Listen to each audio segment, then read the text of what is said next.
नमस्कार प्यारे दोस्तों, सभी का एडी शर्मा एनएलएम एजुकेशन में हार्दिक अभिनंदन, स्वागत। साथियों जुड़ते जाइए, आज बहुत ही एक इंटरेस्टिंग टॉपिक है। कुछ बच्चे कह रहे हैं कि भाई ये किसके काम आएगा? क्या हर किसी के काम आएगा? पॉलिटिकल साइंस की जान है, समाजशास्त्र की पहचान है और मानव जीवन का आधार है। तो वास्तव में हर जीवन में ये काम आएगा। आप इसे जो जानेगा, जो पढ़ेगा, तो कहीं न कहीं वो प्रगति की ओर जाएगा। तो बहुत सारे बच्चे जुड़े हुए हैं, बाकी सभी से निवेदन है कि जुड़ जाइए और रचनावाद की शुरुआत कर देते हैं। और इसी के साथ जीवन में हम क्या चाहते हैं? देखो साथियों, कुछ लोग कहते हैं कि भाई हमें कैसा बनना चाहिए। यहाँ से शुरुआत करते हैं, बहुत सरलता के साथ मैं आपको रचनावाद समझाऊँगा। तो कुछ लोग कहते हैं जैसी ये भौतिकवादी दुनिया है, हमें भौतिकवादी बन जाना चाहिए। यानी कि कहते हैं दुनिया भौतिकता का प्रतीक है। इस भौतिक युग में आए हो तो इसी युग के अनुसार ढल जाओ। सभी लोग पैसा कमा रहे हैं, आप भी पैसा कमाओ। ये तो भौतिकवादी कहते हैं, यथार्थवादी कहते हैं। लेकिन दूसरी ओर जो आदर्शवादी हैं, जिनको आज कुछ न कुछ नया नाम देकर रचनावादी भी कह देते हैं, वो कहते हैं हमें भौतिकता के अनुसार संसार का निर्माण नहीं होता। संसार बनता है यहाँ से, विचारों से, मूल्यों से। तो वास्तव में जो संसार बना है, ये विचारों और मूल्यों से बना है। आपके विचार जैसे मूल्य रहेंगे, वैसे ये संसार रहेगा। क्योंकि आपने विचार ही भौतिकवादी मान लिए, तो इसलिए सारा चीजें संसार क्या हो गया? भौतिकता का प्रतीक। नहीं तो संसार तो वास्तव में आपके विचारों पर निर्भर है। अपने विचारों को बदलिए ना, तो वास्तव में विचार आपके भौतिकवादी हो गए। तो संसार जो बनता है वो मूल्यों और विचारों से बनता है, ना कि भौतिक शक्तियों से नहीं बनता, अर्थव्यवस्था से नहीं बनता है। तो संसार का निर्माण कैसे हुआ है, इसको लेकर वास्तव में राजनीति विज्ञान में लंबे समय से बहस हो रही थी। उसी का प्रतीक है। अशोक कुमार चौहान जी जुड़ गए हैं। बाकी सभी बच्चों से निवेदन है कि चाहे वो किसी भी स्ट्रीम के हों, पॉलिटिकल साइंस नहीं, अगर कहीं भी हो, समाजशास्त्री हो, अर्थशास्त्री हो, वो इसको जरूर सुने। और जो वास्तव में कहते हैं कि पढ़ना नहीं चाहता, तो उसको भी ये सीखना चाहिए, जानना चाहिए। तो वास्तव में है क्या? ये सभी सब्जेक्टों का आधार है, ये मानव जीवन का आधार है। इस मानव जीवन को समझने के लिए आपको ये पढ़ना ही होगा। तो पूरा समझना होगा। मैं शुरू से लास्ट तक समझाऊंगा, सब्जेक्ट की बात भी बताऊंगा, लेकिन यथार्थ भी बताऊंगा दोस्तों। तो सभी से निवेदन है कि वो तैयार हो जाइए पढ़ने के लिए। अब देखियो साथियों, सृष्टि का मूल तत्व क्या है? इस सृष्टि संसार का निर्माण कैसे हुआ है?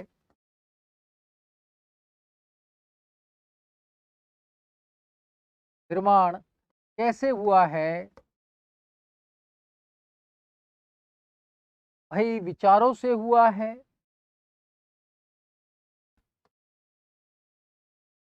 या भौतिकता से हुआ है? इसको लेकर मेनली दो प्रकार के विचारक रहे। कुछ लोग कहते हैं कि सृष्टि का मूल तत्व चेतना है, और कुछ कहते हैं नहीं, सृष्टि का मूल तत्व क्या है? कण है, पदार्थ है, भौतिकता है, अर्थव्यवस्था है। ये बेसिकली कहते हैं। तो इस तरीके से देखा जाए तो विचारक दुनिया के बहुत लंबे समय से, हीगल के समय से, होब्स के समय से इस प्रकार से बटे हुए हैं। जो आदर्शवादी हैं वो तो कहते हैं संसार का निर्माण ऐसे हो, भाई विचारों से हुआ है, चेतना से हुआ है। ये बात वो कहते हैं कि संसार का निर्माण किससे हुआ है? चेतना से। दूसरी ओर जो भौतिकतावादी हैं वो कहते हैं नहीं, सृष्टि का मूल तत्व पदार्थ है, यानी कि भौतिक परिस्थितियां हैं, और इस भौतिक परिस्थितियों से सब कुछ निर्माण हुआ है। इस श्रेणी के जो विचारक हैं भौतिकता वाले देते हैं, इसमें होब्स भी आएगा, बेंथम भी आएगा, मार्क्स भी आएगा। अब ये थिंकर पॉलिटिकल साइंस के नहीं, सभी सब्जेक्टों के, थॉमस होब्स, बेंथम, मार्क्स इधर आते हैं आदर्शवाद में। तो इधर हीगल, ग्रीन, कांट जैसे विचारक आ जाते हैं। ये कहते हैं नहीं, सृष्टि का जो निर्माण हुआ है वो चेतना से हुआ है, मानवीय चेतना जैसा चाहती है वैसा निर्माण हुआ है। तो मानव की प्रयासों का परिणाम है, मानव की सोच का परिणाम है, ये संसार उसी के अनुरूप विकास हुआ। और वास्तव में हीगल तो खैर ईश्वर से जोड़ता है इसको, चेतना को, लेकिन ग्रीन कहता है कि ईश्वर ने केवल मनुष्य को अपना बना दिया और मनुष्य के निर्माण के बाद इस संसार का विकास मनुष्य ने किया है। इसलिए वो कहता भी है कि वास्तव में मानवीय चेतना स्वतंत्रता चाहती है, स्वतंत्रता में अधिकार निहित है और अधिकारों की रक्षा के लिए राज्य की उत्पत्ति हुई। कहता है ये देखो, ये राज्य जैसी जितनी भी भौतिक संस्थाएं हैं ना, ग्रीन कहता है सब मानव ने निर्मित की। आगे कांट के भी कुछ इसी प्रकार से विचार हैं। तो ये जो है इसको आदर्शवाद पहले कहा जाता है सब्जेक्टों में, और इसको भौतिकतावाद कहा जाता है। ये होब्स बेंथम मार्क्स है। और होब्स ने कहा भी था कि वास्तव में संसार में क्या है, भौतिक चीजें। वो कहता भी है धोखा दिया नहीं जाता, खाया जाता है। वो सारी चीजें भौतिकता के आधार पर कहता है जो मानव है ना, तो वो बस उसकी मूल प्रवृत्ति आत्मरक्षण है। वो बस जिंदा रहना चाहता है, अपने हृदय को खुश रखना चाहता है। इसी आधार पर मानव को अप्राकृतिक अनैतिक प्राणी कहता है। शक्ति पर बल देता है होब्स, कहता है शक्ति और भय से संचालित होने वाला प्राणी है। बेंथम भी वही भौतिक सुखों की बात करता है। आगे कार्ल मार्क्स भी वही कह देता है कि अर्थव्यवस्था मेन तत्व है। तो ये भौतिकतावादी हैं, ये आदर्शवादी हैं। अब आगे चलकर जिन्होंने आदर्शवाद का वास्तव में आगे थिंकर वाले जो 19वीं 20वीं शताब्दी के थिंकर थे, जिन्होंने आदर्शवाद को, मूल्यों को, चेतना को, नैतिकता को, इनको आधार बनाया, वो तो कहलाए परंपरावादी। क्या कहलाए? परंपरावादी। और जिन्होंने भौतिकता पर बल दिया वो कहलाए व्यवहारवादी, प्रत्यक्षवादी। अब वही है विज्ञानवाद। विज्ञानवाद क्या है? वही भौतिकवाद है। आज के जो युवा इसका प्रतीक हैं।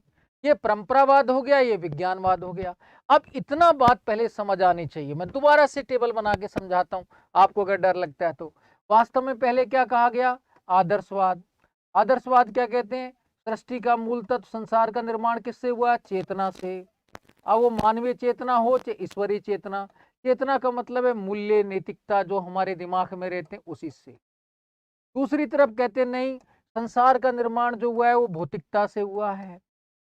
किससे हुआ है? भौतिकता से। ये वाले। अब वास्तव में जिन्होंने चेतना मूल्य की आज जो बात करते हैं उनको क्या कहते हैं अपने सब्जेक्ट में? परंपरावाद।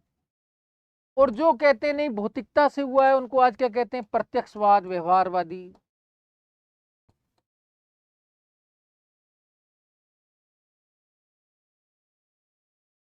अब ये बहस चली आ रही है कि वास्तव में संसार में कैसे जीना चाहिए। कुछ लोग तो कहते हैं अपने विचारों से जियो, नैतिकता से जियो, मूल्यों से जियो। आप तैयारी करो, मेहनत करो, आप गलत रास्ता मत अपनाओ, चाहे कितनी भी बाधाएं आए। जीत सत्य की होती है, सत्य कभी परेशान नहीं हो सकता है लेकिन पराजित नहीं। ये बातें कौन करते हैं? आदर्शवादी और परंपरावादी। दूसरी ओर दूसरे लोग हैं जो डोट लगाए हुए हैं, वो कहते हैं नहीं, आपको सफलता चाहिए तो मार्ग अपनाओ, पैसे के लेन देन का, पेपर लीक हो चाहे कुछ हो, पास हो जाओ और सफल हो जाओ। ये क्या है? ये भौतिकतावाद है। आपको ये भौतिकतावाद जो दिखाया जाता है ये प्रत्यक्षवाद है, विज्ञानवाद। ये विज्ञानवाद जो है ये इसकी आलोचना करता है, परंपरावाद की कटु आलोचना करता है। ये कहता भी है कि परंपरावाद का ह्रास हो गया है, पतन हो गया है। कहते हैं आज जो युग है ना वो यही है, सेटिंग से काम चलता है सारे संसार में, सेटिंग करो। तो ये कहते हैं सेटिंग में विश्वास नहीं करना चाहिए, क्योंकि सत्य को आप परेशान कर सकते हो, पराजित नहीं। लेकिन ये क्या कहते हैं? नहीं भाई, सेटिंग से सारे काम हो जाएंगे। सब एक ही गाइड पढ़ लो उससे काम हो जाएगा, वो गाइड चाहे ब्लैक लिस्ट होगी हो। तो ये प्रत्यक्षवादी जो व्यवहारवादी बात करते हैं, ये तो भौतिकता की बात करते हैं, विज्ञानवाद की बात करते हैं। किसकी बात करते हैं? विज्ञानवाद की। और ये कहते हैं ताऊ पीछे हट जा भाई, ये जो आपके युवा का प्रतीक है आज के। और ये क्या कहते हैं? ताऊ पीछे हट जा। ताऊ पीछे हटता है क्या? गाना सुना है ना हरियाणवी, ताऊ पीछे हट जा। ये कौन कहते हैं? युवा कहते हैं। ये क्या है? प्रत्यक्षवाद, व्यवहारवाद, विज्ञानवाद। ये कहते हैं, ये कहते हैं हम तो ब्रेक डांस करते हैं। कोई डांस कोई ब्रेक से नहीं होता है साथियों, हाथ पैर तोड़ने से ब्रेक डांस नहीं होता। डांस का मूल है भाव। आपके चेहरे पर हंसी रहती है कि नहीं, वो हर जो है गाने में जो कहीं ना कहीं अंगों का संचालन, ये चीजें कहीं ना कहीं भावों पर आधारित हैं। महाराणा प्रताप की स्टोरी है तो उसमें भाव का भाव है, वो भाव मूल्य, वो परंपरावाद है। तो कहते हैं हम नहीं पीछे हटेंगे। तो ये बेसिकली आगे ये बहस चली, ये पतन की बात करने लगे और ये कहते नहीं हमारा पतन नहीं हुआ है। यही बहस अंतर्राष्ट्रीय राजनीति में भी चली। किसमें चली? ये तो सिंपल चली राजनीति विज्ञान में। किसमें चली? हर सब्जेक्ट में चली। वास्तव में परंपरावाद और व्यवहारवाद की बहस इसी को अंतर्राष्ट्रीय राजनीति में भी हुई। किसमें हुई? अंतर्राष्ट्रीय राजनीति में। कब हुई? 1960 के दशक में।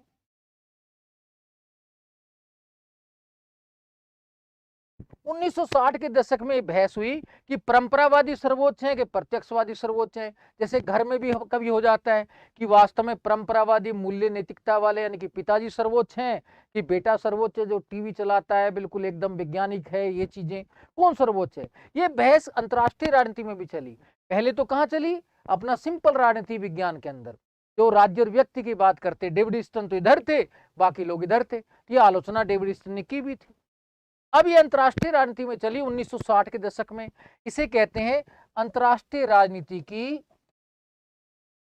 द्वितीय महान बहस।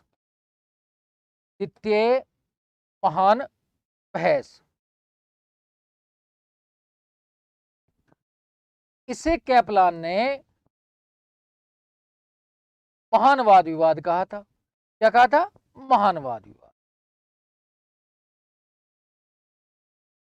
महानवाद विवाद। अब ये भी आपको ध्यान रखना है कि वास्तव में अंतर्राष्ट्रीय राजनीति में परंपरावाद और कहीं ना कहीं जो प्रत्यक्षवाद के बीच में बहस चली, तो उस बहस को द्वितीय महान बहस भी कहते हैं अंतर्राष्ट्रीय राजनीति की। और कैपलान इसे क्या कहता है? महानवाद विवाद कहता है। तो कई बार क्वेश्चन ये भी आता है कैपलान ने महानवाद विवाद किसको कहा? प्रथम बहस को, द्वितीय बहस को, तो द्वितीय बहस को। अब यही जो परंपरावाद प्रत्यक्षवाद हैं, ये आगे नए रूप लाने लगे। तो आगे नए रूप क्या हैं वो सुन लीजिए। अब ये परंपरावाद आया,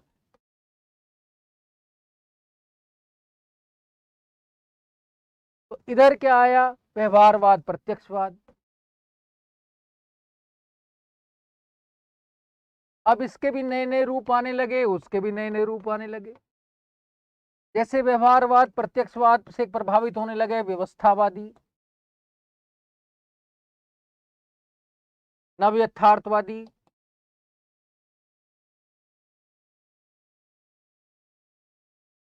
संस्थागत उदारवादी।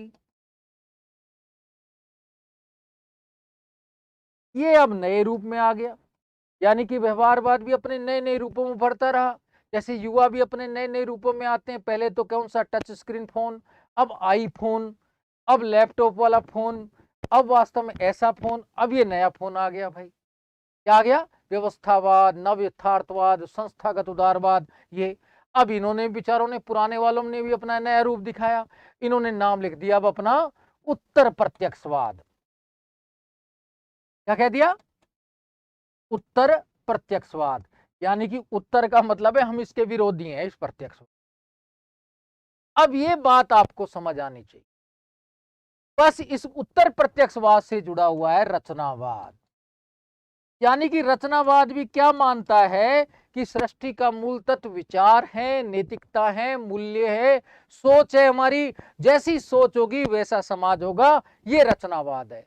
अब ये इतिहास जिसको समझ आ गया उसको हर सब्जेक्ट समझ आ जाता है, पूरी दर्शन समझ आ जाता है। लेकिन दर्शन साथियों तब समझ आता है जब हम समझने की कोशिश।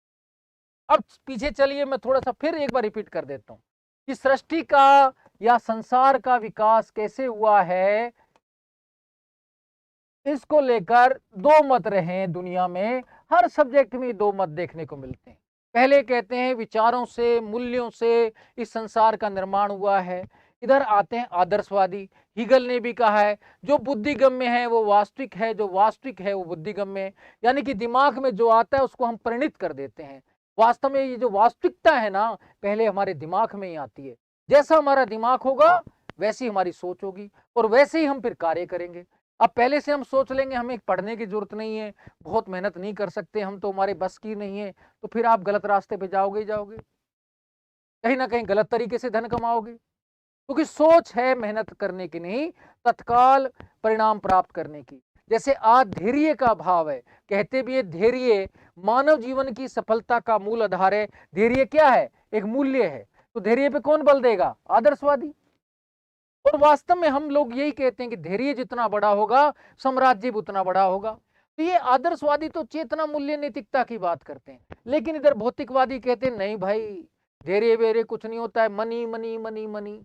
आप तो कैसे भी पैसा कमा लो, तुम्हारा जीवन सुख में, बड़ा घर होगा, बड़ी गाड़ी, तो सुख ही सुख है, इस धैर्य फेरिए के चक्कर में मत रहो। ये भौतिकवादी कहते हैं। भौतिकवादी तो कहते हैं सब कुछ यही। होब्स कहता भी है कि भाई धोखा दिया नहीं जाता, खाया जाता है, आप तो माल कमाओ, संसाधन सीमित हैं, संघर्ष करो, क्या करो आगे। लोग भी कुछ इस तरीके से कहते हैं। ये भौतिकवादी। बेंथम भी कहता है अधिकतम व्यक्तियों का अधिकतम सुख हासिल करो। मार्क्स ने भी कह दिया अर्थव्यवस्था निर्धारण करती है सब कुछ। तो ये भौतिकवादी जो हैं, इसी से विज्ञानवाद पर जब बल दिया तो इसी से क्या विकास हुआ, प्रत्यक्षवाद, व्यवहारवाद। फिर क्या है, आदर्शवाद से क्या आया, परंपरावाद। क्या आया, परंपरावाद। अब ये परंपरावाद और प्रत्यक्षवाद में फिर अब बहस नई शुरू हो गई, क्योंकि भाई इनके नए रूप आए थे। आदर्शवाद का नया रूप क्या, परंपरावाद। भौतिकतावाद का नया रूप क्या, प्रत्यक्षवाद। तो इनमें फिर बहस होगी। अब सिंपल, एक तो सिंपल राजनीति विज्ञान के अंदर हुई, तो डेविड स्टर्न इधर से जुड़े हुए थे, इन्होंने कहा इसका पतन हो गया। ये क्या कहते हैं, जो व्यवहारवादी प्रत्यक्षवादी, परंपरावाद का पतन हो गया। तो परंपरावादी कहते हैं भाई नहीं, हमारा पतन नहीं हुआ है, हम तो आज भी जीवित हैं। तो ये साथियों जो बहस है, ये अंतरराष्ट्रीय राजनीति में भी हुई। एक तो सिंपल राजनीति विज्ञान में हुई, राज्य और व्यक्ति के संबंधों में, तो दूसरी ओर अंतरराष्ट्रीय राजनीति में हुई। अंतरराष्ट्रीय राजनीति में भी दो प्रकार के लोग थे। पहले प्रकार के लोग कहते नहीं कि संसार का, अंतरराष्ट्रीय राजनीति का निर्माण महाशक्तियों से होता है। वास्तव में शक्ति मेन चीज है भाई। बहुध्रुवीय विश्व है, एक ध्रुवीय है, शक्ति संतुलन व्यवस्था है, तो उसी से संसार का, अंतरराष्ट्रीय राजनीति का निर्धारण होता है। ये कौन कहते हैं, ये प्रत्यक्षवादी, व्यवहारवाद से जुड़े हुए दृष्टिकोण कहते हैं। दूसरी ओर कहते हैं नहीं भाई, विचारों से होता है, मूल्य नैतिकता से होता है, वो क्या कहते हैं, परंपरावादी। तो ये बहस शुरू हो गई कि सर्वोच्च कौन सा है। तो इसको लेकर जो है बहस हुई, उसे कहते हैं अंतरराष्ट्रीय राजनीति की द्वितीय बहस। तो अंतरराष्ट्रीय राजनीति की द्वितीय बहस किसके बीच में हुई, परंपरावाद और व्यवहारवाद के बीच में। कब हुई, 1960 के दशक में। इसे कैपलान ने क्या कहा, महान वाद विवाद। किसने कहा, कैपलान ने। ग्रेट डिबेट कहा कैपलान ने। तो ये आपको ध्यान में रखना है। अब आगे देखते हैं मेरे दोस्तों, आगे आपको टेंशन नहीं लेनी है। अब इस परंपरावाद का आज नया रूप आ गया, उत्तर प्रत्यक्षवाद। क्योंकि साथियों समय परिवर्तित होता रहता है, तो समय के साथ क्या है, उसके कहीं ना कहीं नए रूप आते रहेंगे, जो वास्तव में ये भी किसकी बात करेगा, मूल्य नैतिकता और विचारों की।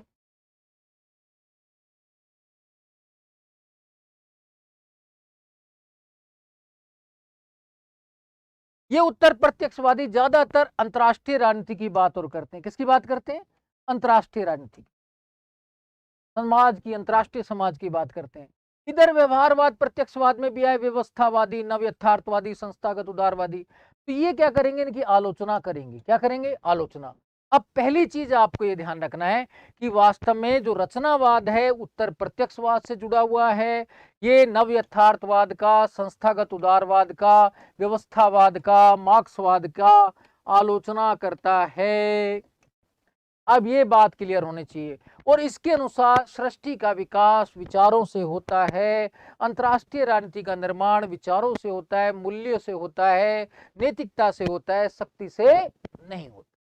अब ये बात जिसको समझ आ जाती है वो अपना काम कर जाता है, और जिसकी समझ में नहीं आती है वो अपना काम नहीं कर पाएगा। इसी को कहते हैं अंतरराष्ट्रीय राजनीति में चौथी महान बहस। तो अंतरराष्ट्रीय राजनीति में चौथी महान बहस क्या है, ये भी थोड़ा ध्यान रखना चाहिए। अंतरराष्ट्रीय राजनीति में चौथी महान बहस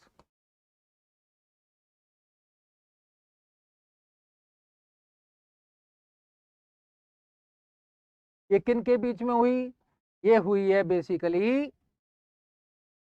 एक तो किसके बीच में, उत्तर प्रत्यक्षवाद के बीच में। उत्तर प्रत्यक्षवाद किस पर बल देता है, मूल्य नैतिकता पर, विचारों पर। और इधर कौन है, इधर क्या है, प्रत्यक्षवाद है। क्या है, प्रत्यक्षवाद।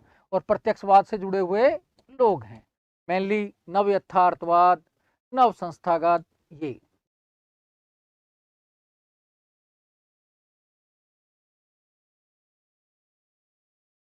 अब इसको चौथी मान बहस भी कह देते हैं। क्या कहते हैं? चौथी। इसमें उत्तर प्रत्यक्षवाद में कौन कौन से जुड़े हुए हैं?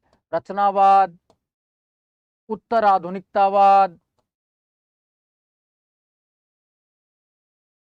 हरित राजनीति, नारीवाद,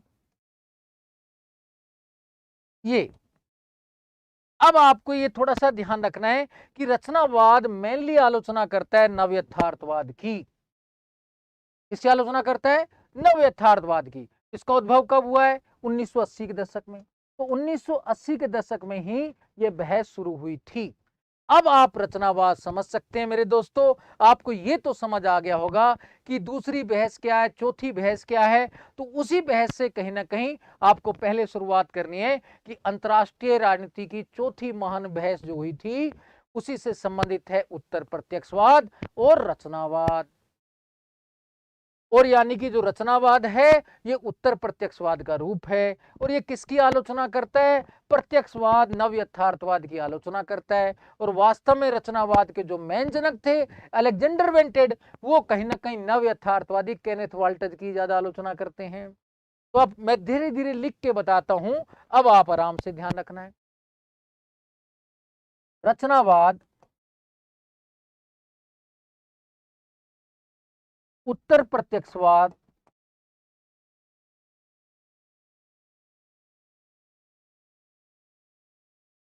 से संबंधित है।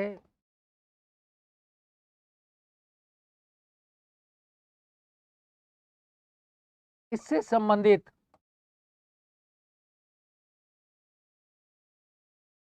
अंतर्राष्ट्रीय राजनीति की चौथी महान बहस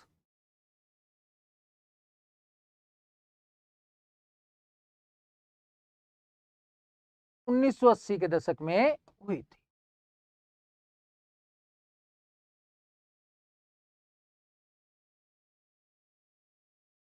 यह भौतिकवाद,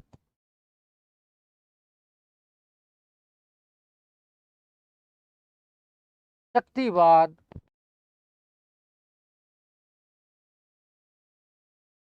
यथार्थवाद, विशेषकर नव यथार्थवाद की आलोचना करता है।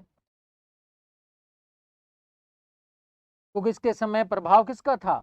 नव यथार्थवादी केनेथ वाल्टज का था। नव यथार्थवाद की आलोचना करता है। अब ये आप लिख सकते हैं धीरे धीरे, ये आपको समझ आना चाहिए कि रचनावाद किससे संबंधित है? उत्तर प्रत्यक्षवाद संबंधित है। इससे संबंधित कौन सी बहस हुई थी? चौथी बहस हुई थी। ये भौतिकवाद, शक्तिवाद, यथार्थवाद, विशेषकर नव यथार्थवाद की क्या करता है? आलोचना करता है।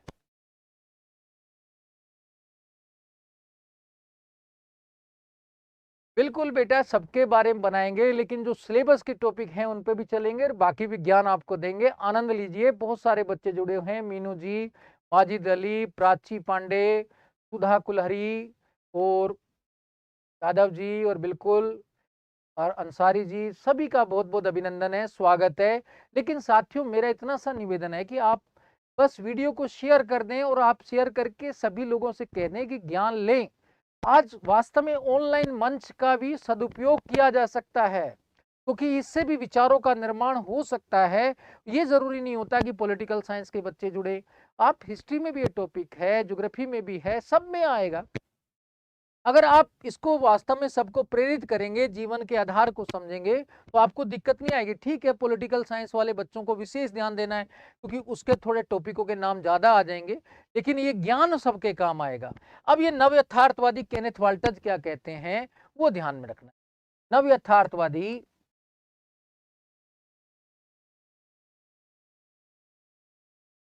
केनेथ वाल्टज अपनी पुस्तक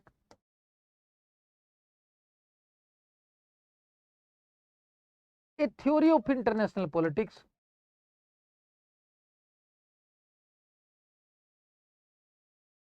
1979 में लिखते हैं कि अंतर्राष्ट्रीय राजनीति अर्जकतावादी है।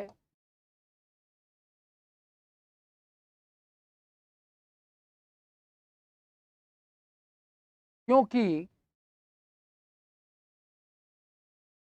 अंतर्राष्ट्रीय राजनीति शक्ति संरचना पर आधारित है।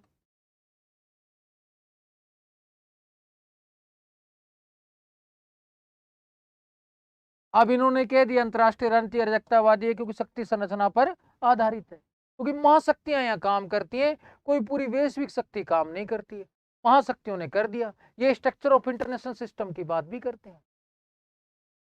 कहते हैं अंतर्राष्ट्रीय राजनीति वैसी होगी जैसी महाशक्तियों की संख्या और भूमिका होगी। अब इसी की आलोचना की है प्रसिद्ध रचनावादी अलेक्जेंडर वेंटेड ने। वो कहता है नहीं, अंतर्राष्ट्रीय राजनीति अर्जकतावादी इसलिए नहीं है क्योंकि ये शक्ति पर आधारित है। अंतर्राष्ट्रीय राजनीति अर्जकतावादी इसलिए क्योंकि हम लोग ऐसा सोचते हैं, राष्ट्र के नेता ऐसे सोचते हैं, वो शक्ति के बारे में सोचते हैं। अगर वो अपने दिमाग में डाल लें कि अंतर्राष्ट्रीय राजनीति अर्जकता पर आधारित नहीं है तो नहीं, क्योंकि अंतर्राष्ट्रीय राजनीति का, अंतर्राष्ट्रीय समाज का निर्माण मूल्य और नैतिकता से होता है। ये तो बेसिकली रचनावादी क्या करते हैं, इसकी आलोचना। तो रचनावादी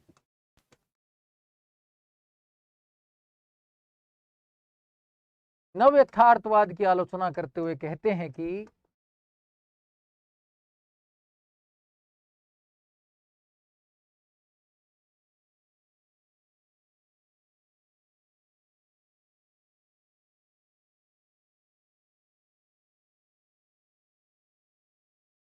अंतर्राष्ट्रीय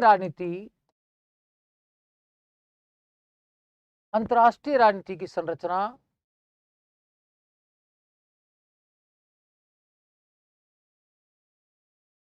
शक्ति पर आधारित नहीं है,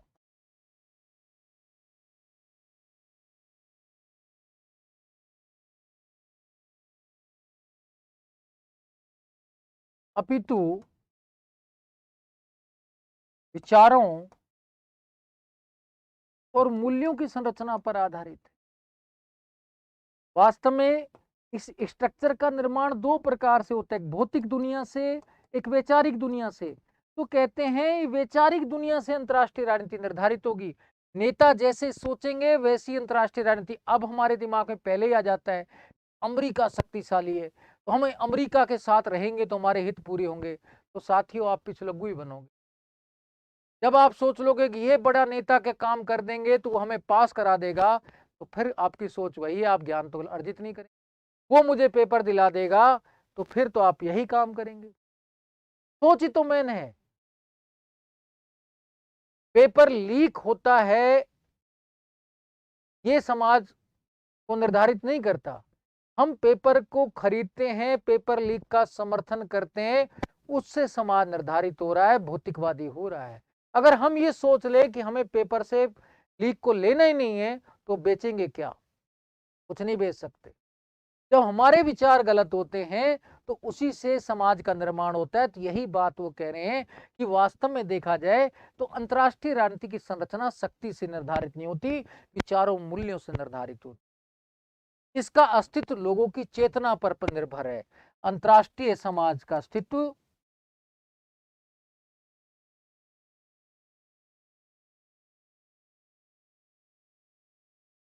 लोगों, विशेषकर नेताओं की चेतना पर निर्भर।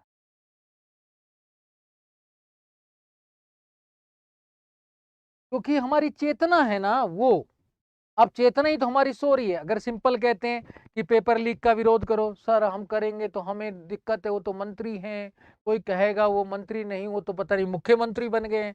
भाई कोई भी हो, गलत का तो विरोध करना होगा, हम नहीं करेंगे तो कैसे काम चलेगा। अब हर जगह शोषण हुआ ही है।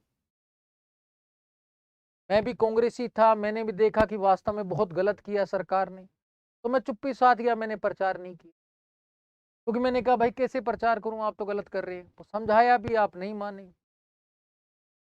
तो ये जो स्थिति है, तो आपको विरोध तो करना चाहिए था, लेकिन आप तो उसके साथ बह लिए, सपोर्ट और करने लगे, भाई हमें पास करा दे, हम तेरा साथ दे देंगे। तो बस ये कहना हुआ और गलत हो गया।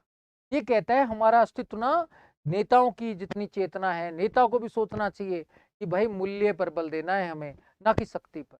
ये चीजें आगे देखो साथियों। अगला जो ये कहता है, रचनावादियों का मानना है कि सामाजिक विश्व का निर्माण कि विचारों से और चेतनाओं द्वारा निर्मित है। कि रचनावादियों के अनुसार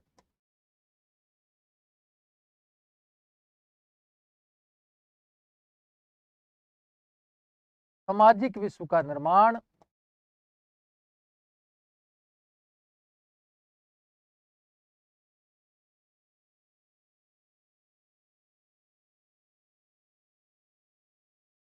मानव विचारों, मूल्यों से निर्मित है।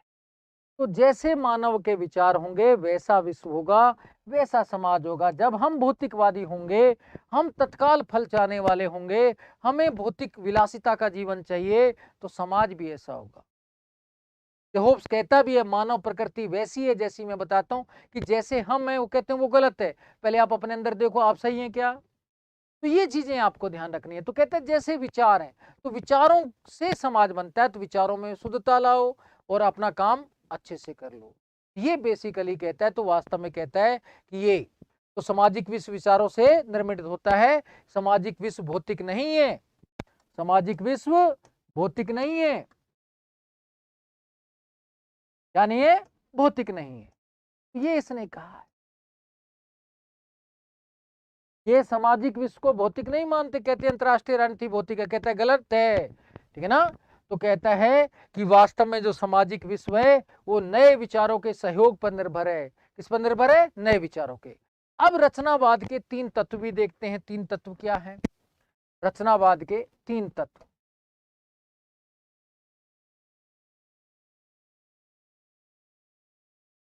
अब तीन तत्व क्या हैं? बड़े इजी हैं, तो आप इन तीनों को ध्यान रख सकते हैं। पहला कि वैश्विक राजनीति का निर्धारण नेताओं के विचारों से होता है। किससे होता है? नेताओं के विचारों से होता है। यानी कि जैसे नेता रहेंगे, करता रहेंगे, उन्हीं पर निर्भर करता है। पहला, वैश्विक राजनीति का निर्धारण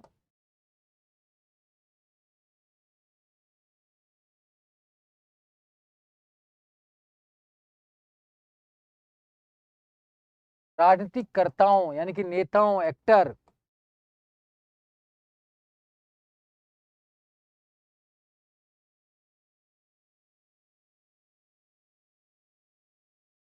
के विचारों और मूल्यों से होता है। अब नेता जैसे सोचेंगे ना, वैसा ही काम होगा। अब भारत की बात मानेंगे, मोदी जी की बात मानेंगे, तो एक धरती, एक मानव समाज की बात करेंगे, वसुदेव कुटुंब का नारा देंगे। और अगर अमेरिका के अनुसार चलेंगे तो फिर तो क्या है? शक्ति, सैनिक शक्ति, भौतिक शक्ति की बात करेंगे। अब G20 का सम्मेलन हुआ तो हमने किसकी बात की? एक धरती की, पूरी मानव जाति की एकाग्रता की और सबके विकास की बात की। तो जब वो विचार और मूल्यों से, जब वास्तव में नेताओं के विचार और मूल्य जैसे होंगे, तो वैश्विक राजनीति का निर्धारण राजनीतिकर्ताओं के विचार और मूल्यों पर आधारित होता है। अब जब कैपलान जैसे, ट्रंप जैसे नेता बनेंगे तो निग्रोवादी लाएंगे, वो शक्ति की बात करेंगे, कहेंगे ये बुराई की धुर्री है, ये शैतानियत धुर्री है, वो यही बातें करेंगे। वो पूरे विश्व को सहयोगात्मक नहीं बनाएंगे। तो नेताओं के विचार और मूल्य बदलने होंगे। जब इनके बदलेंगे, वैचारिक मूल्य नैतिकता पर आधारित रहेंगे, तो अंतरराष्ट्रीय राजनीति भी नैतिकता पर आधारित रहेगी। दूसरा, ये क्या कहते हैं? कहते हैं कि बेसिकली मूल्यात्मक व विचारात्मक संरचनाएं निर्माणकारी होती हैं। मूल्यात्मक व विचारात्मक संरचनाएं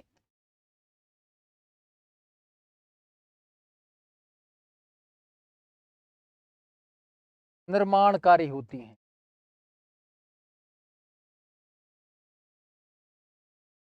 इन्हीं से विश्व समाज का निर्माण होता है।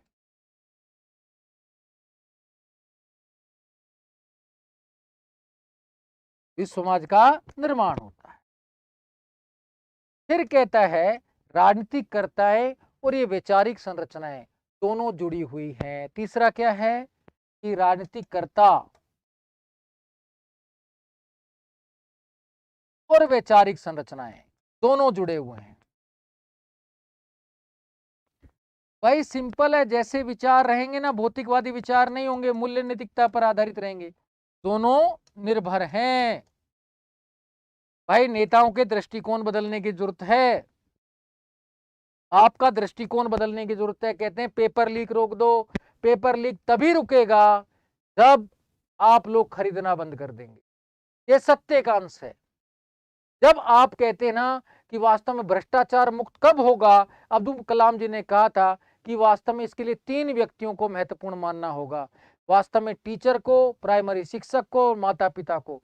अपने बच्चे के अंदर वो मूल्य व्यक्त कर दें कि वो भ्रष्टाचार को किसी भी परिस्थिति में स्वीकार ना करे।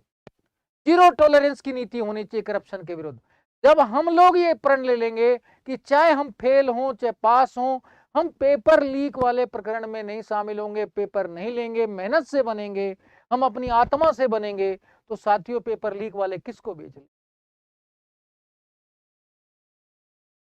तो वही है, वही बात ये कहते हैं कि दोनों जुड़े हुए हैं। तो हमें नेताओं के विचारों को बदलना होगा, तो अंतर्राष्ट्रीय राजनीति भी वैसी होगी। तो अराजकता वाली है या नहीं है? अराजकता वाली है तो उसका कारण हमारे विचार और मूल्य हैं।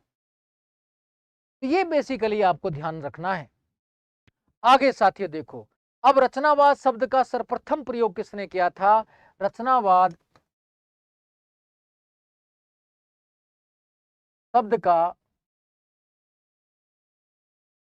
सर्वप्रथम प्रयोग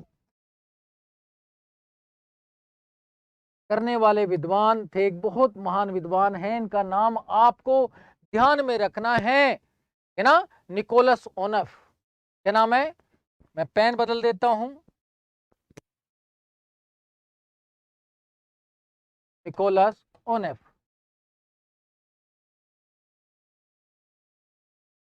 तो ये ध्यान में रखना, किसने किया था? निकोलस ओनेफ ने किया था। इन्होंने किताब भी लिखी थी, the world of our making. कौन सी किताब लिखी थी? इनकी प्रसिद्ध रचना है the world of our making.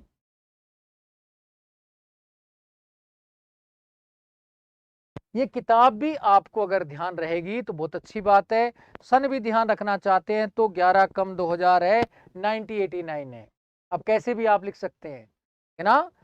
Good evening Yadram गोला जी को गुड इवनिंग, और मनीषा जी को, सभी को गुड इवनिंग। लेकिन साथियों टॉपिक में जुड़ने की जरूरत है, हटने की जरूरत नहीं। आप शेयर करें, लोगों से कहें कि इसको समझें, इसके भाव को, कि वास्तव में आज दुनिया किधर जा रही है, क्यों ऐसी हो रही है, क्यों समस्याएं आ रही हैं, क्यों भौतिकवाद हावी हो रहा है। उसका बड़ा रीजन है कि हमारे विचार ही भौतिकवादी हो गए हैं, और वास्तव में विचार रहे ही नहीं, हम भौतिकतावाद के अंदर भेड़ चाल हो गए हैं। बस वो भौतिकवादी, हम भी भौतिकवादी, चलते चलो चलते चलो, लास्ट में कुछ नहीं मिलना। पैसा पैसा पैसा करते करते, पैसे में क्या, पैसा ऊपर जाना है क्या, ये खत्म हो गया है। वहीं समस्याएं पैदा हो रही हैं। तो निकोलस ओनेफ ने किया था सर्वप्रथम प्रयोग। अब इसके मेन रचनाकार कौन है, रचनावाद के प्रसिद्ध विद्वान कौन है, अब उनके बारे में पढ़ते हैं। रचनावाद के प्रसिद्ध विद्वान,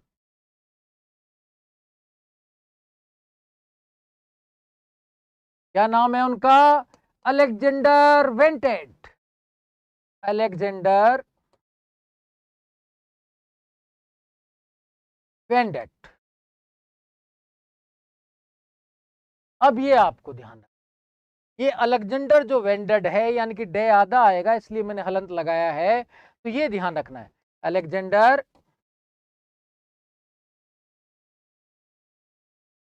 वेंडेट,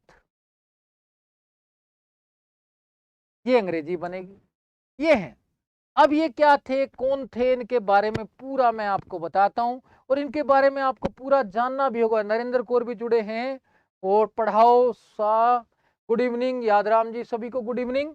और आप थोड़ा शेयर करते चले इनका जो जन्म है, इनके बारे में पूरा आपको ज्ञान भी होना चाहिए कि अलेक्जेंडर वैन डेड क्या है, जर्मन अमेरिकन राजनीतिक दार्शनिक थे, रचनावादी थे। इनका जन्म हुआ था 12 जून 1958 को। ये मूल रूप से जर्मनी के थे, लेकिन कर्म भूमि जर्मन अमेरिकी रचनावादी अंतर्राष्ट्रीय राजनीति के सिद्धांतकार थे।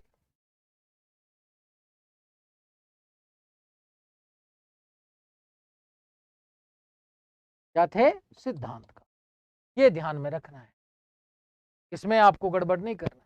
अब इनके बारे में मैं बता देता हूं, ये कहते क्या क्या बातें हैं। इन्होंने ही केनेथ वाल्टज की आलोचना की, थ्योरी ऑफ इंटरनेशनल पॉलिटिक्स की, और इन्होंने फिर अपनी किताब लिखी थी, बड़ी फेमस किताब थी कि basically social theory of international politics. Wendt अपनी पुस्तक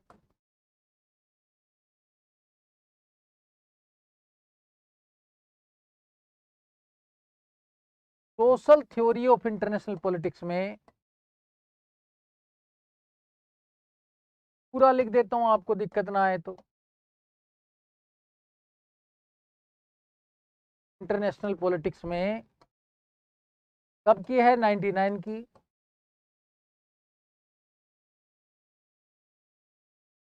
केनेथ वाल्टज की आलोचना करते हैं। ये नव यथार्थवादी थे केनेथ वाल्टज।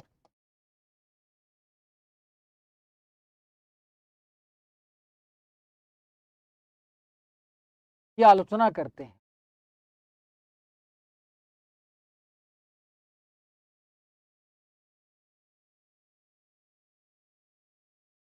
वैन डेड का कहना था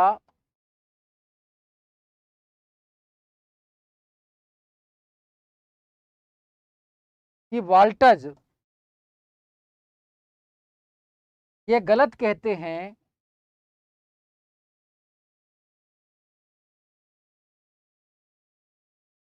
कि शक्ति संरचना के कारण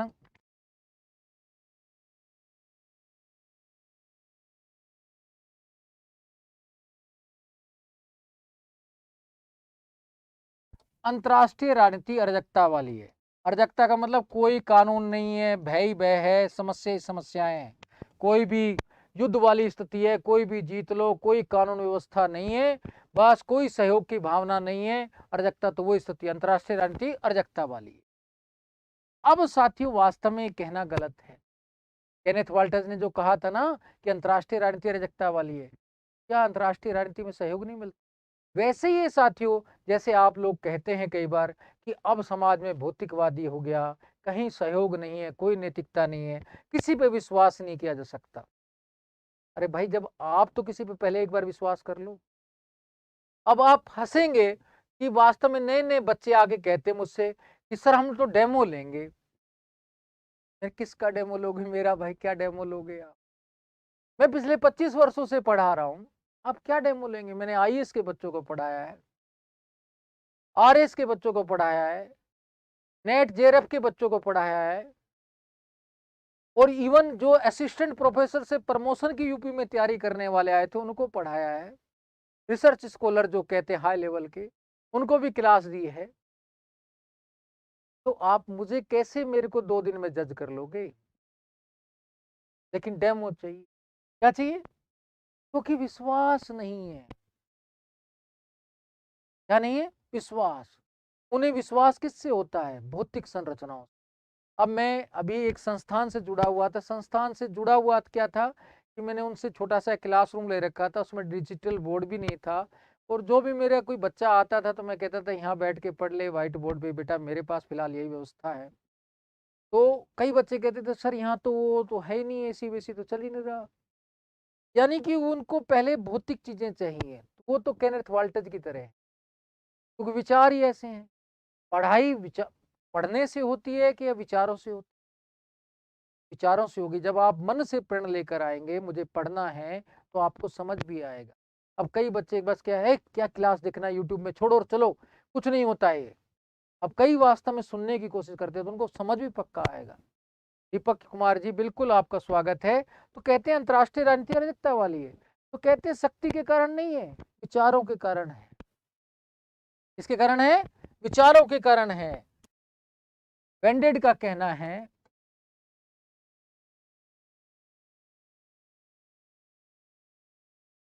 कि अंतर्राष्ट्रीय राजनीति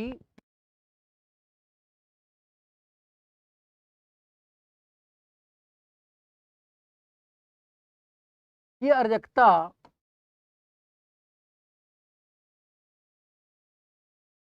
विचारों में,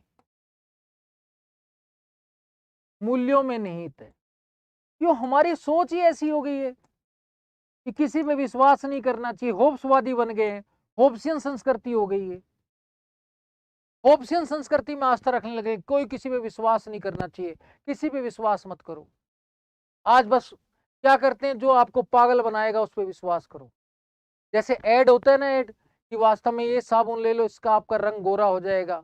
अति यथार्थवाद, यही उत्तर आधुनिकतावादी भी, लियोनार्ड भी आलोचना करते हैं।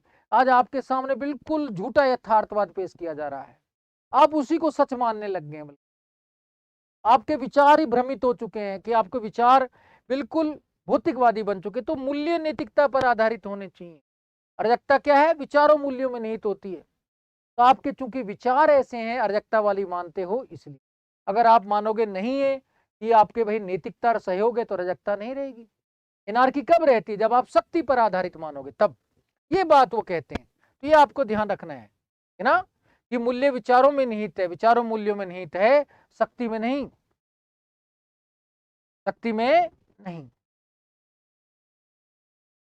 और जो कहता था ना, एक ध्रुवीय विष, द्विध्रुवीय विष, महाशक्तियां निर्धारण कर रही हैं अंतर्राष्ट्रीय राजनीति का, इसलिए अराजकता वाले नहीं। हमारे विचार निर्धारित कर रहे हैं, हम महाशक्तियों के पीछे भाग रहे हैं, इसलिए समस्याएं आ रही हैं।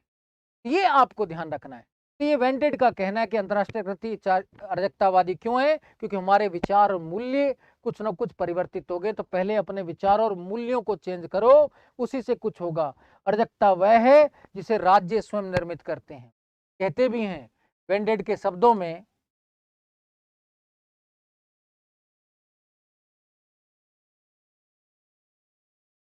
अराजकता वह है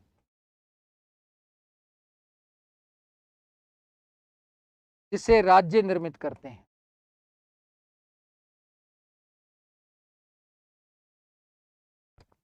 जैसे सिंपल है, एक ध्रुवीय विश्व, अमेरिका की चौधराहट को स्वीकार क्यों करते हैं? जब वियतनाम ये जो साइकिल चलाने वाले हैं, अमेरिका को लोहे के चने चबा सकते हैं, बाकी राष्ट्र क्यों नहीं? कहते हैं अमेरिका तो चौधरी है, उसके पास बहुत पैसा है, बहुत तकनीक है, उसकी बात मानने ही लाभ है। बस यही दृष्टिकोण है ना, यही बाधाकारी है वेंटेड। अराजकता वह है जिसे राज्य निर्मित करते हैं, यानी कि हमारे नेताओं के विचार जो है ना, वो ही बाधाकारी हैं, जो अमेरिका की पिछलग्गू नीतियां अपनाते, विरोध करने से डरते हैं, अपनी सोच को भी प्रकट नहीं कर पाते, बस भौतिकवाद को स्वीकार कर लेते हैं। वो सबसे बड़ी समस्या है। तो ये वेंडेड कहते हैं, इसलिए अराजकतावादी है। ये आपको ध्यान रखना है। तो वेंडेड ने बेसिकली एक लेख भी लिखा था, anarchy is what state make of it. Anarchy what anarchy is what state states make of it, make of it। ये लेख था इसका, ये लेख उसने 1992 में लिख दिया था।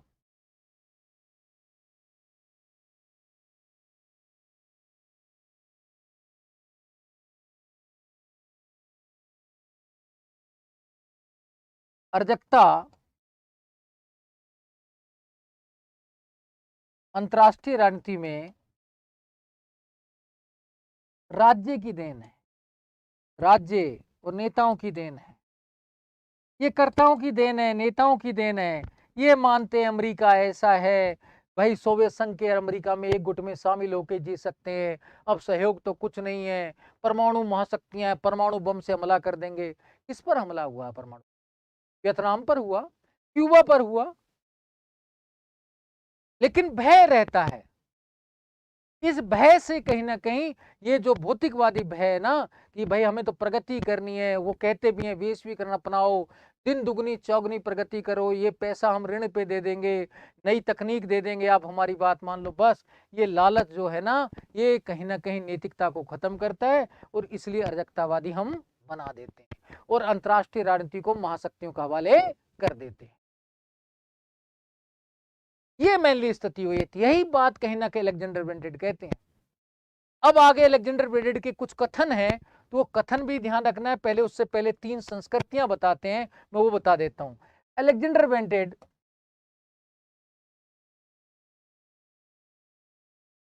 वेंडेड 3 प्रकार की संस्कृतियों की चर्चा करते हैं।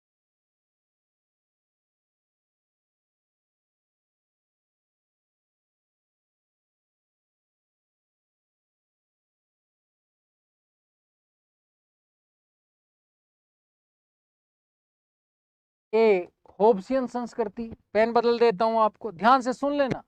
होब्सियन संस्कृति,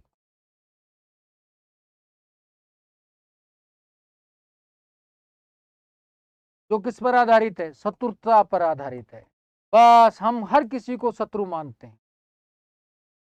यह होब्सियन संस्कृति है, भाई दुनिया में कोई अपना नहीं है, सब शत्रु हैं। फिर लोककियन संस्कृति, कौन सी संस्कृति है? लोककियन संस्कृति।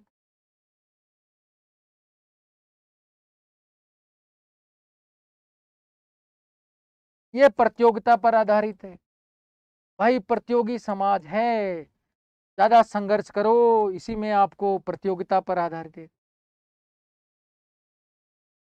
ये प्रतियोगिता की बात करेंगे। तीसरा है कांटियन संस्कृति, ये बी है। सी कांटियन संस्कृति, ये सहयोग और मित्रता पर आधारित है, ये दुनिया को मित्र मानती है, कहते हैं हर कोई मित्र है, कोई शत्रु नहीं है। लेकिन कहते हैं यथार्थवादी ना पहली 2 पर ही ध्यान दे, वास्तव में ये भी है, आप इसको क्यों नहीं स्वीकार करते? कांटियन संस्कृति को इन 2 पर ही क्यों जीना चाहते हो, होब्सियन और लौकिकियन पर, और आप दोनों पर ही जीना चाहते हो? अगर सहयोग करेंगे ना तो आपको ज्यादा लाभ मिलेगा, ये कहते हैं अलेक्जेंडर वेंटेड। अब अलेक्जेंडर वेंटेड के कुछ प्रसिद्ध कथन है, तो मैं वो कथन भी बताता हूं, क्योंकि यही थिंकर मैन है, इसी को जानना है आपको बस। तो वेंटेड के प्रमुख कथन अब साथियों एक बार आप सभी शेयर करेंगे।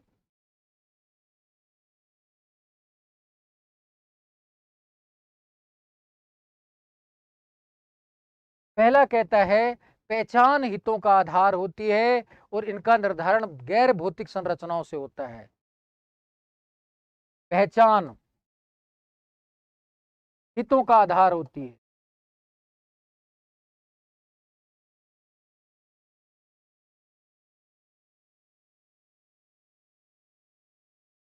इनका निर्माण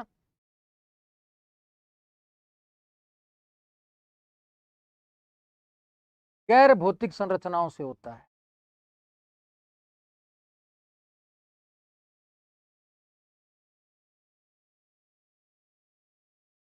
साथियों हम नौकरी की तैयारी करते हैं पैसों के लिए नहीं करते हैं, अपनी पहचान बनाने के लिए करते हैं, यानी कि पहचान से हमारे हित मेन जुड़े हुए हैं, पैसों से हित नहीं जुड़े हुए। किससे जुड़े हुए हैं?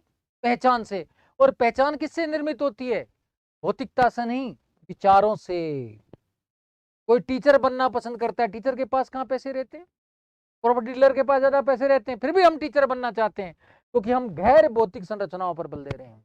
हम आईएएस आरएएस बनना चाहते हैं, गैर भौतिक संरचनाओं पर बल दे रहे हैं। हम सामाजिक प्रतिष्ठा प्राप्त करना चाहते हैं, पहचान प्राप्त करना चाहते हैं। जैसे मुझसे भी अभी कहा कुछ लोगों ने, आप भाई कॉलेज घर पे बना हुआ है तो इसको संभाल लीजिए, इसमें पैसा भी ज्यादा आएगा। मैंने कहा नहीं, मुझे अभी कोचिंग जगत में काम करना है। जो पेपर लीक के कारण जो बच्चों के साथ अन्याय हुआ है, इसको मैं दूर करना चाहता हूं। वापिस एक बार जब संयम पर आ जाएगा तब भले आ जाऊं, लेकिन तब तक मैं संघर्ष करूंगा। जब तक कि वास्तव में पेपर लीक राजस्थान से रुक नहीं जाता है, तब तक मैं संघर्ष करूंगा। तो वास्तव में मेरी पहचान जो है कि मेहनत से सिलेक्शन होता है, ये पहले मैं स्थापित करके आऊंगा। तो ये मैं इसलिए कहता हूं कि गैर भौतिक संरचनाओं से हितों का आधार होती है। पहचान किसका आधार होती है? हितों का। और हित किससे बनते हैं? विचारों से। आज मैं टिका हुआ हूं, आप टिके हुए हैं, तो गैर भौतिक संरचनाओं से, पैसे के कारण नहीं, तनख्वाह के कारण नहीं, अपनी प्रतिष्ठा, लोग हमें प्रोफेसर कहेंगे, लेक्चरर कहेंगे, हमारा सम्मान करेंगे। ये दूसरा कथन क्या है वो भी आपको ध्यान में रखना है। वो कहता है मानव चेतना आदर्शवाद और समग्रता के प्रति प्रतिबद्ध है। कि मानव चेतना ना भौतिकवाद पर आधारित नहीं है, मानव चेतना आदर्शवाद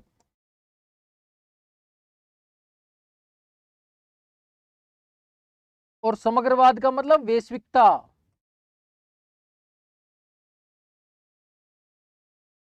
पर आधारित है। यानी कि सब मानव चेतना पूरे वसुदैव कुटुंब की बात करेगी दोस्तों, आदर्शवाद की बात करेगी, नैतिकता की बात करेगी, भौतिकता की बात नहीं करेगी। जब मानव चेतनीय होता है तो सहयोग पर आधारित काम करेगा, पूरी मानव जाति के उत्थान की बात करेगा, भौतिकता की बात नहीं करेगा। कभी एक घंटा आप आराम से बैठना, आप कहेंगे कि वास्तव में संसार में आए क्यों है, हम कुछ तो कर जाएं अच्छा। यही मानव चेतना है, यही कथन वेंटेड का है। वेंटेड का तीसरा कथन है स्वहित व्यवहार द्वारा टिकाऊ नहीं होता तो वह मर जाता। स्वहित तो सेल्फ इंटरेस्ट है, व्यवहार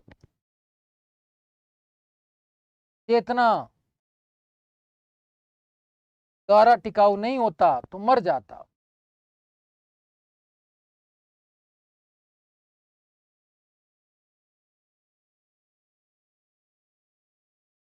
ये तीन कथन भी थोड़ा सा आप ध्यान रख सकते हैं तो आपका काम आसानी से चल जाएगा, तो उसमें आपको टेंशन नहीं लेना है। अन्य रचनावादी कौन से हैं उनके नाम भी आप सुन लीजिए। अन्य रचनावादी जो हैं मैं आपको बताता चलता हूं, तो आप इसमें डरना नहीं है। मेनली तो एक का ही ध्यान रखना है, लेकिन आप सबका ध्यान रख सकते हैं। पहला है फ्रेडरिक प्रोटोजवल, प्रोटोचकिल। पहला है फ्रेडरिक, फ्रेडरिक का नाम तो सुना है ना, प्रोटोचविल। अब ये क्या कहते हैं चविल महोदय, ये कहते हैं देखो साथियों, नियम दो प्रकार के रहते हैं। कितने प्रकार के होते हैं? दो प्रकार। पहला तो कहता है भौतिक नियम। कौन से नियम है? भौतिक नियम है या कंट्रोल वाले नियम है, नियामकीय नियम कह सकते हैं,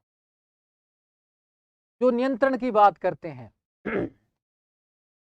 इसकी बात करते हैं नियंत्रण की, हेलमेट कानून, ये कानून, वो कानून। दूसरे होते हैं रचनावादी नियम, कि मानव को नैतिकता की बात करनी चाहिए, मानव मानव को जोड़ना चाहिए, हमें सबकी सहयोग करना चाहिए, कोई भूखा नहीं रहना चाहिए, ये रचनावादी नियम। तो कहते हैं ये मैन है। कौन से मैन है? रचनावादी, जो नैतिकता से जुड़े हुए हैं, ये मैन होते। तो वास्तव में अन्य रचनावादियों में फ्रेडरिक कोटोचविल का नाम एक फेमस नाम है। फिर जेन गेरार्ड रुग्गी दूसरे हैं, एक जो वो ध्यान रखना है, जॉन गेरार्ड रुग्गी, जॉन गेरार्ड रुग्गी। ये ध्यान रखें तो रखें, नहीं तो कोई बात नहीं, अगर आपको नहीं रहते तो डरने की जरूरत नहीं है नाम। फिर कैथरी सिकिंग, कैथरीन सिकिंग। अब इनके खाली नाम भी ध्यान रख लेंगे ना साथियों तो ज्यादा टेंशन नहीं है। कैथरीन सिकिंग ये भी। फिर पीटर कजेस्टीन, पीटर कजेस्टीन ये भी आप ध्यान रख सकते हैं। फिर एक मार्था फिनेमर, फिनेमोर, ये सब कहीं ना कहीं नेट पर ध्यान रखें।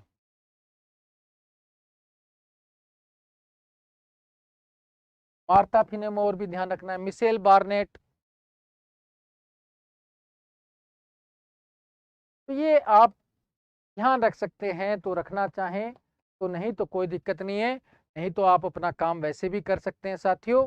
तो ये सारे के सारे अगर पता रहेंगे। एक क्रिस रूज सिमाटोर हैं, वो भी ध्यान रखना चाहते हो तो क्रिस रूज स्मिथ, बहुत है, इतने में ही आपका काम चल जाएगा। मैन तो अलेक्जेंडर वेंटेड ध्यान रखना है। तो साथियों रचनावाद हमें ये बता रहा है कि अपने विचारों को नैतिक बनाएं और उसी नैतिकता से न केवल समाज का निर्माण होता है, अंतर्राष्ट्रीय समाज का भी निर्माण होता है। तो हमारे नेताओं का व्यवहार भी नैतिकता पर, सहयोग पर आधारित होना चाहिए। शक्ति पर आधारित जीवन नहीं जीना चाहिए और अपने मूल्यों को बचा कर रखना चाहिए।